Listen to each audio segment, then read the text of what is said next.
twisted metal. I am Calypso. The entire planet is your battleground. Your prize, one wish. Let the games begin!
Oh well, I guess we'll have to clean that up later. Now then, about your prize, Needles Cane. What is your wish? You know, Calypso, I've been looking at this face for a long time. I think it's time for a change. That's your wish? You want a facelift? Not quite. We've been doing this a long time, haven't we? You hold a twisted metal, I kill and destroy for you. I make a wish, you continue to sit on your throne, surrounded by your guards and women. I think you've had enough fun for a while. Nobody makes you compete, Needles. Right, of course not. Not at all. Make your wish and claim your prize already. I have things to do that don't involve you. Okay, pal of mine.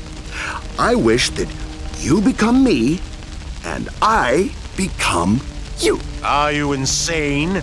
I won't grant that wish. I don't think you have a choice, Sunshine. You see, what I say goes.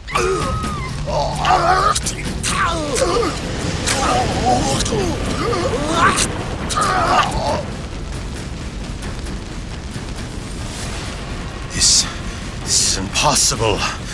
Guards, kill the intruder! Ooh, good idea. Do that.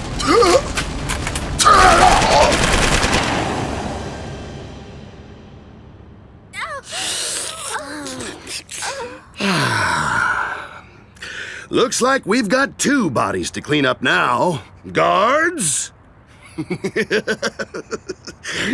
and where did my women go?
The way I would describe Twisted Metal, a super high-action car combat game. It spoke to this kind of heavy metal, rock and roll, bad 70s, 80s, hard rock album cover art vibe that I've always loved. Twisted Metal is a lobe in my brain.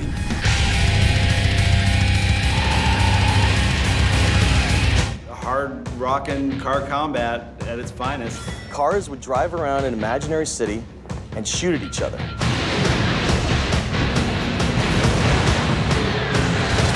Twisted Metal universe was never slated to be a very Saturday morning cartoon. Twisted Metal, on a certain level, is still Rock'em Sock'em Robots.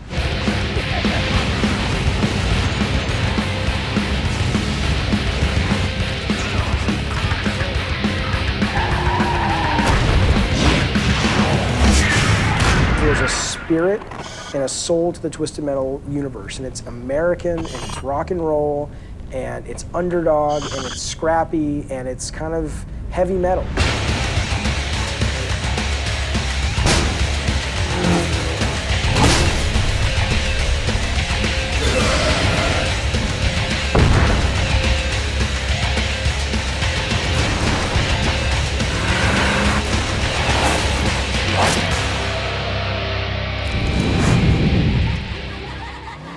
I started at Sony as a tester right out of college. I had no clue what I was going to go make movies. It was my plan, and I worked on some games for Sony. And then this it was actually funny. Me and my design partner at the time were we were kind of hanging by a thread. I mean, we pissed off all the developers we worked with. We thought we knew everything. We knew absolutely nothing.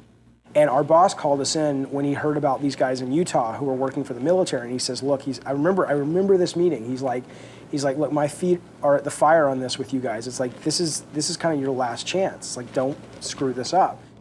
My thing was when I first got into the industry, and I sat down with David Jaffe, and I was coming from a very conservative engineering development environment, working with government and people that wear suits. It was very refreshing to see all these ideas just come pouring out, and I thought, oh my God, how am I gonna harness this? How am I gonna, try to take this and turn it into a production environment? We had gotten back from Utah the very first time when we saw this three-dimensional database and we saw basically what 3D gaming could be, and we were stuck in traffic out by the LA airport. I think it's sort of a, at least for me, and I hope I'm not making myself crazy here, but I think it's a natural fantasy people have to be stuck in a car in traffic and just want to have missiles and guns on your car. And I thought, wow, this is so obvious. Hasn't someone else done this? And it was a great pleasant surprise to know that, well, no one has done this. So I was pretty excited, and it was pretty straightforward. So for me, I kind of like the more simple type of game concepts. You kind of see this game for what it was just at the concept levels. And we were so excited, and we wrote up this big design document, and we sent this off to these guys. And about a week later, the guys in Utah sent us back this document, which was a pizza delivery game. At the time, that sounded really cool, and it would have been such a disaster because how many times can you sequel a pizza delivery game? I don't remember how we somehow talked them out of the pizza delivery game. I'm not very articulate now, and I certainly was less articulate then, and it may have simply been me on a phone call going, "Are you out of your mind?" When the game was shown to Ken Kutaragi, out in Japan, and this was towards the end of the game, his comment was, when are we going to replace these graphics with real graphics? That feedback got back to us and the team, and we were just like, what the hell? You know, it's like, we don't have time to change these graphics. They are what they are. The other interesting comment that the Japanese had, a request to switch the weapons out for, instead of firing missiles, firing food groups like vegetables and fruit. We were pretty sure that Sony Japan was not real happy with the title. We had this focus test with these hardcore gamers that came in, and they just tore the game apart. This was towards the end of it. We were about to put it into marketing, get money from marketing to advertise it, and they played it, and it was the whole night they were making fun of it. Yeah, the description of it was, it's a fighting game in cars. And so the focus test was comprised of hardcore fighting game gamers. And they just didn't really get, you know, how this was a fighting game in cars. I said, I'm going to start looking for a new job tomorrow because they're going to fire me because this is a disaster. And it turned out not to be. It turned out that we ended up, and I was stunned because somebody told me, oh, you guys got Game of the Year. And I'm like, what are you talking about, right? And then it turns out, and I won't mention the magazine because I don't think legally we can, but we ended up getting Game of the Year from the most prestigious game magazine that was out at the time. And I was just, it was amazing that it all actually worked. I mean, this was the first big game I had ever done. It was the first game these guys in Utah had ever made. And we ended up with a game that a lot of people really, really loved to the point that we were getting these major awards. And so it all worked out. I have no clue how. Maybe we all just got really lucky. I don't know. But it was cool. It was very, very cool. Congratulations! You have won my contest. I hated the end movies for Twisted Metal. I just thought they were extremely cheesy. And you, and them, you don't know! I did think that some of them turned out a little too hokey. I am the winner, and you are my prize. If the movies somehow had wound up in the game, it might have hurt Twisted Metal 1. I didn't realize any of this at the time. I thought I was making, you know, my calling card into Hollywood. You'll drive forever. What do you say, Mr. Cage?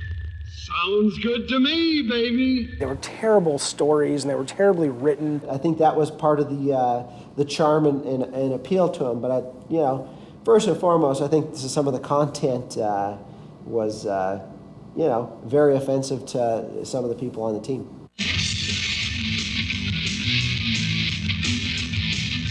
We want this! Done. And the guys in Utah just hated them and thought they were offensive and terrible. And we basically had to, you know, do the damage control to make sure that, you know, we ended up with a great product. But you know, unfortunately, the movies were one of the casualties of that. I was upset because no one was going to see my masterpiece of hot, sexy women standing around a crumpled, twisted metal car and, you know, spouting off stupid lines like, "Here's your paper bag, sweet tooth." Oh Oh, man. Give me that. Give me! A paperback? You can't be serious. I think for what they are, they're really fun and campy and they add to it, but you know, they never quite saw the light of day, and I was really disappointed at the time. Now I can look back and be grateful that it was actually a really good lesson that I should never be a film director and I should never ever get behind a movie camera because only bad things can happen.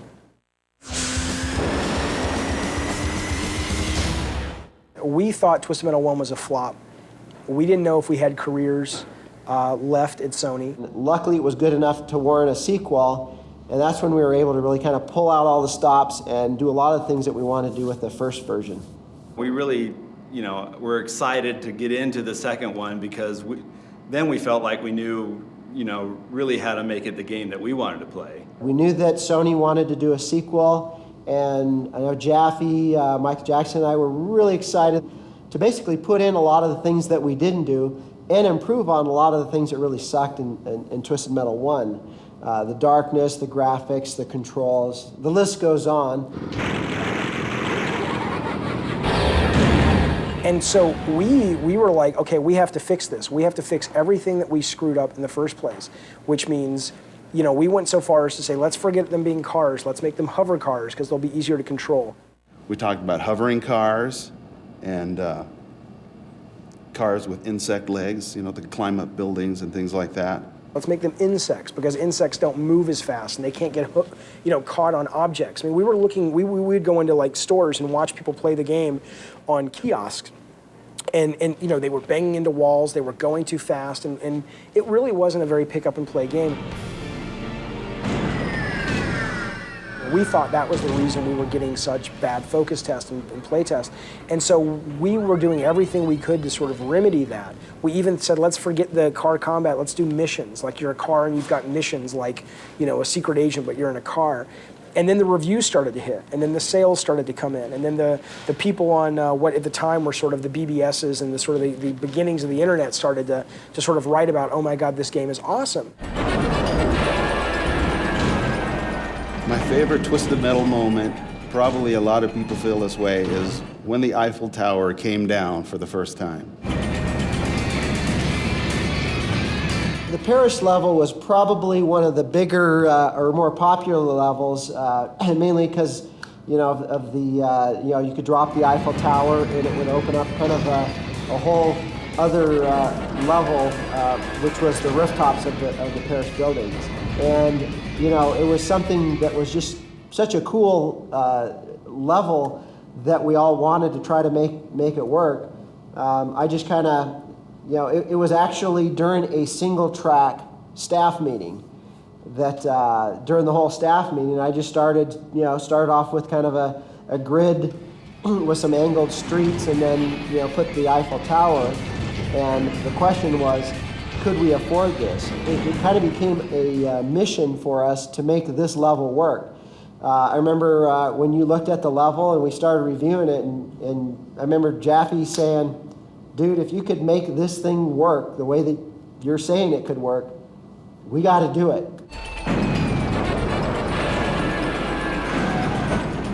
I have to say, because of the graphic style, I never really thought that there was any sensitive nature up until a member of the French press came to Single Track to look at some of the levels, and he was quite offended when he saw the Eiffel Tower go down.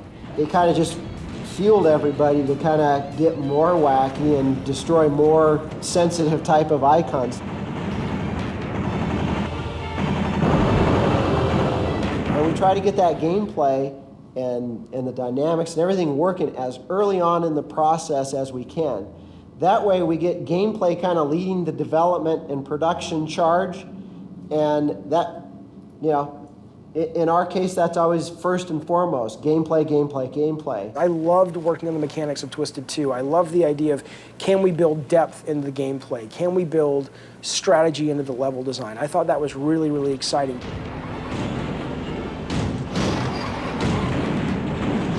I think all those things factored into it as, making it the best of the series. Doing Twisted Metal 1 and Twisted Metal 2, took an enormous toll on myself and the rest of the team. And to really not have any financial upside that as a result of that really started to I think affect myself and the rest of the team. We put so much time and effort into these titles, and now they were seeing decent success, with Twisted Metal 2 being a $1 million+ seller. We started to have conversations of, wow, this really sucks to pour your heart and soul into something, put your family on the back burner, and at the end of the day, what did you get from it? Well, a reputation for making a good, fun car combat game. That wasn't enough going forward, and I think that really started the start of the exodus of a lot of us.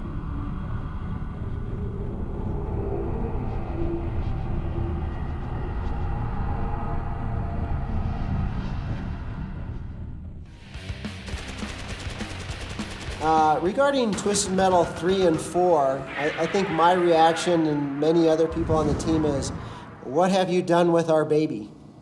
I didn't really play Twisted Metal 3 and 4 very much. To me, they weren't really Twisted Metal, because they didn't have the same feel at all.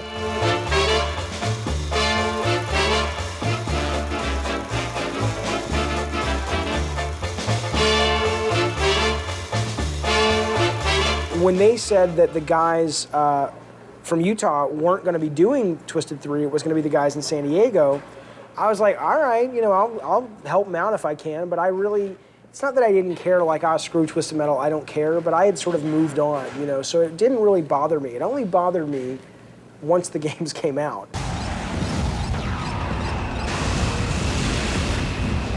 You have to sort of understand the world of Twisted Metal to make a Twisted Metal game, and I think what those guys got was they understood it sort of at a marketing level. Twisted Metal's cool, and the characters are dark, and they're wacky, but it was done like a 40-year-old trying to be cool, versus actually somebody who got the world and loved the world and respected the world. It felt more like they were trying to sort of, they were like posing, basically. And I think it really comes through in every aspect of those games. So, Sweet Tooth, your wish is to eat all the candy and ice cream you want? Your wish is granted.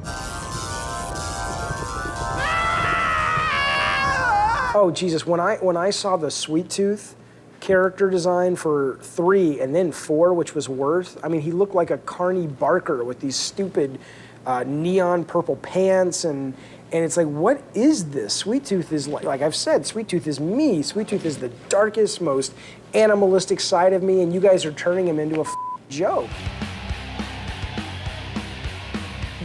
I know the guys who made 3 and 4. They're good guys. Some of them have moved on to make some really great games in the industry. But those games, you know what I'd say? By and of themselves, I think there are things in those games that are certainly cool. And there's good work in those games on every aspect, code and art and game design. That's not to say by themselves they're bad games, they're just bad Twisted Metal games. So that's when we set out to start Incognito on the new platform, PlayStation 2, with Twisted Metal Black. Black was tough because we knew we were getting the series back, me and the guys in Utah. And we knew we weren't relevant anymore. We knew that the industry had moved on. We knew that sort of what was edgy and cool in 1994, 5, and 6 was no longer edgy and cool in 2001. And so what I was in love with on Twisted Metal Black was the world and the tone and the characters and the stories. Sony would let Dave do really kind of risque things. They were graphic, they were bloody, they were gory. And they weren't just made for, little tiny kids that were probably never intended to play Twisted Metal, especially by Twisted Metal Black. At the time, a lot of people were looking for really arcadey, bright, happy-looking games. And to make this shift to a really dark game was really sort of a gamble in a way. We knew that we were going for a totally different style. It was going to be a more mature game. We wanted to be dark and kind of foreboding. For the first time, we were important. We were feared. And feel like a dangerous world. A lot of times you think that when someone has these kind of ideas, you're thinking, are they trying too hard to be edgy and cool and not nerd-like, or do they really kind of think this way? And it really became obvious that in the case of David Jaffe, there really is some deep, dark, evil motivations that kind of, I think, spark his imagination. There were things I wanted to do in Black that they wouldn't let me do, and some of it was just so... Okay, some of it was valid, right? We had a scene with the preacher who thought he was performing an exorcism, but he was crazy. He was really being asked to perform a baptism, and so he drowns this. Well, we had this great shot of, and I have kids, right? I love kids. I'm a nice, gentle guy, but it's a fantasy, right? And in the scene, there was this great shot of him pushing this little, 5-day-old into the baptismal, into the water, and his little arms and chubby little legs are kicking around in there, and he's just like shoving the thing down there, because in his mind, he's like exorcising this demon. Sony made us cut that. Now, I understand that. That makes sense. As much as I would have liked to have seen that, I understand that. But then you know what it was? It gave people within the company an opportunity to kind of play the, aren't I noble and pious, and aren't I normal card? And it's like, you. The voice inside me was a figment of my imagination. My God, it was all in my mind. It was just an opportunity for people to act like, I want to say something and I want to make a statement. And it's like, please get the out of my kitchen. I'm trying to cook this stew. A man cannot hide from himself. There is only one path before me.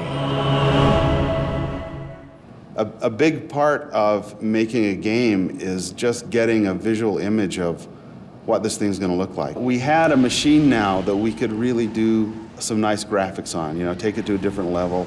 And this one was the first time I felt like we were really creating a universe, a place that was apart from the world, that when you go into it, you feel like you're really in a consistent, interesting world.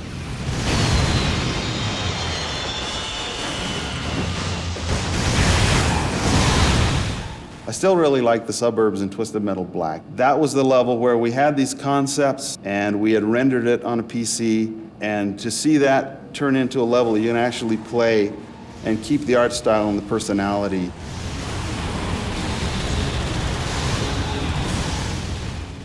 It holds a special place in my heart. I still really like that level just because of those things. I definitely don't think it's the best game in the series. I think 2 is still the best game in the series.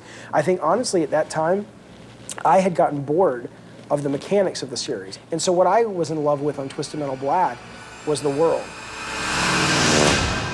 And I think because of that, the gameplay actually suffered. It was too hard. It wasn't creative enough.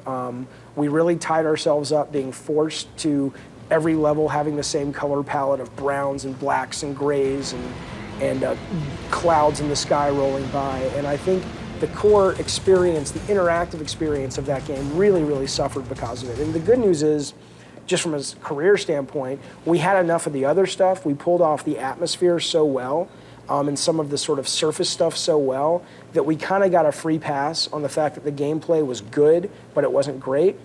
But I definitely think it's probably the least quality gameplay. I think 2 is the best, 1 is the second best, and Black is the third best.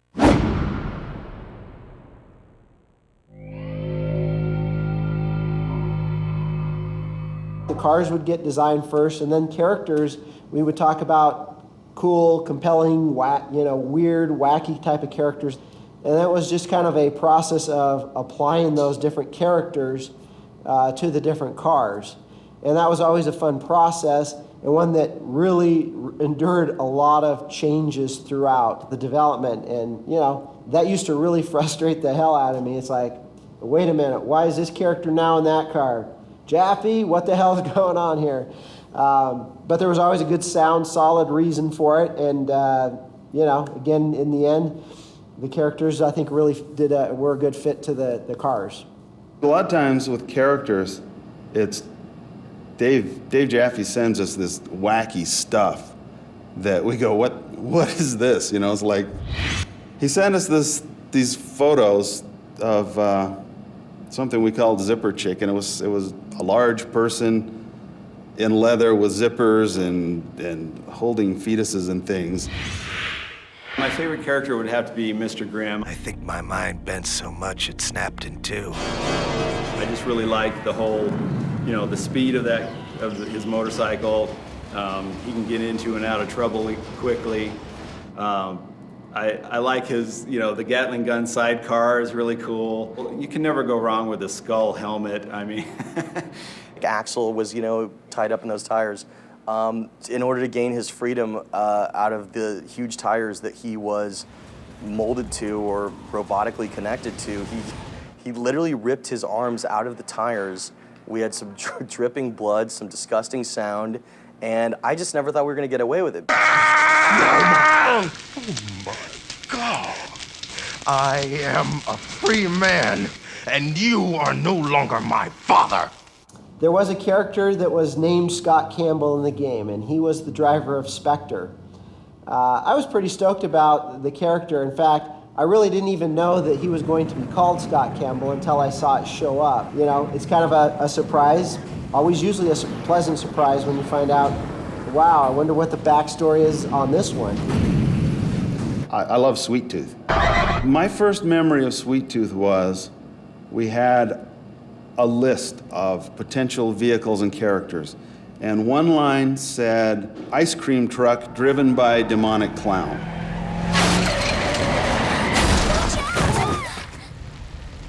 Here's where Sweet Tooth, I think, came from now. At 36 years old, I can tell you. So I actually spoke to a therapist about this several years ago, and I said, okay, Kratos, who's a character I had a huge hand in creating from God of War, and Sweet Tooth, who's a character I had a huge hand in creating for Twisted Metal.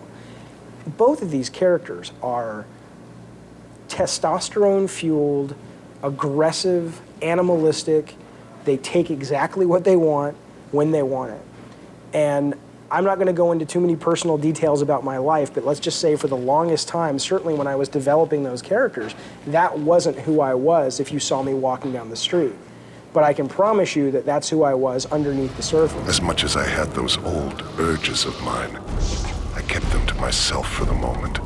It's interesting how who you really are and what you really want ends up coming out in your creative work. That was such a revelation to me when I realized that I realized that Jesus, Sweet Tooth is me. You know, Kratos is me. You know, that was both terrifying and very, very exciting.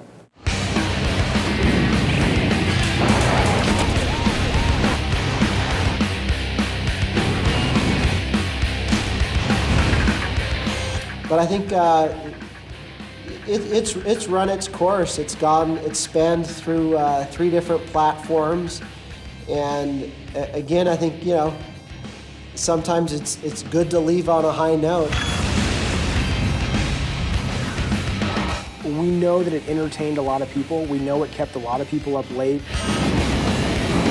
Anytime a game does not have good characters and good stories, you just end up with a lousy game.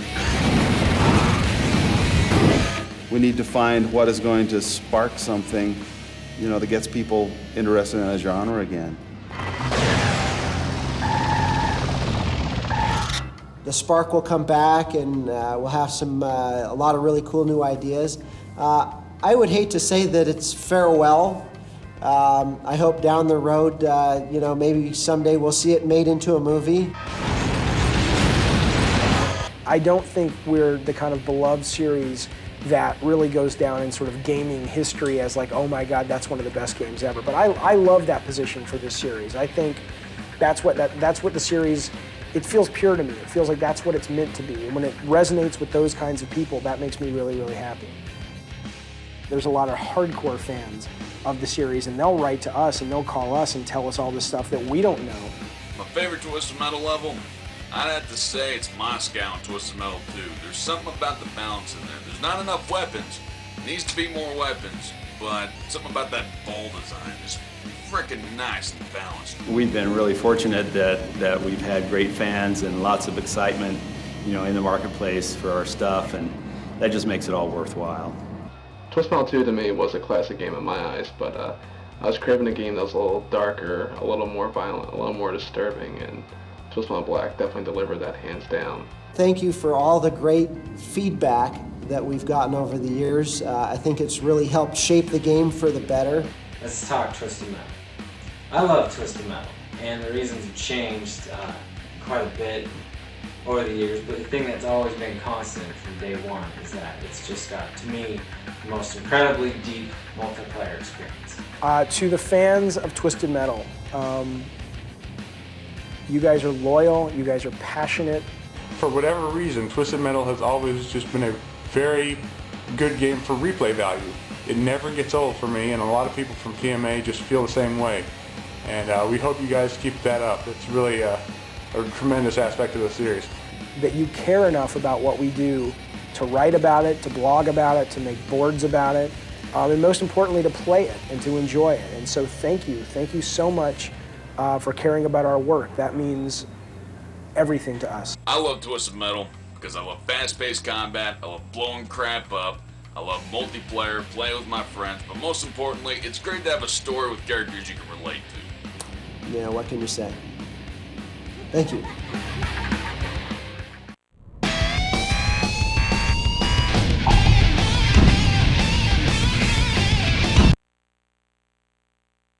Let the winner in.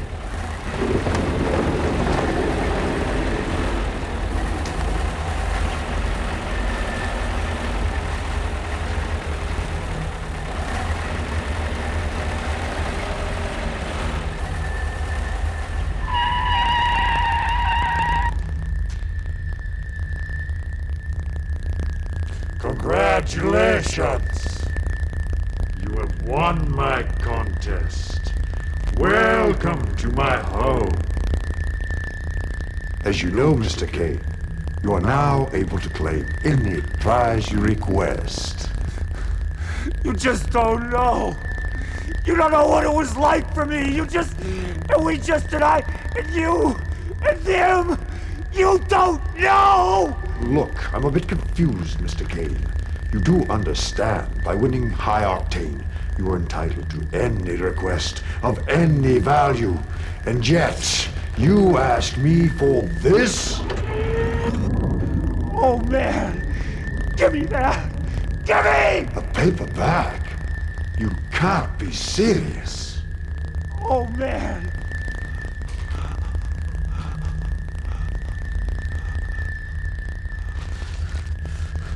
Down! Down! You get down the street! You said it would be easy! Do you know what they did? Do you? Now it's my turn! It's my world! It's my word! It's my turn! It's my day! Boo!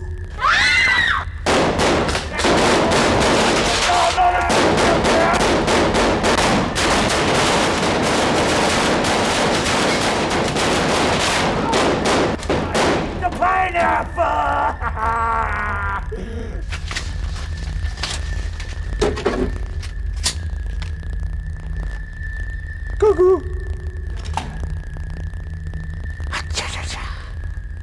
Young lady, I owe you a debt of gratitude. You are welcome to stay in my realm for as long as you desire. You guys are both sick. I'm getting out of here, and I'm taking your truck.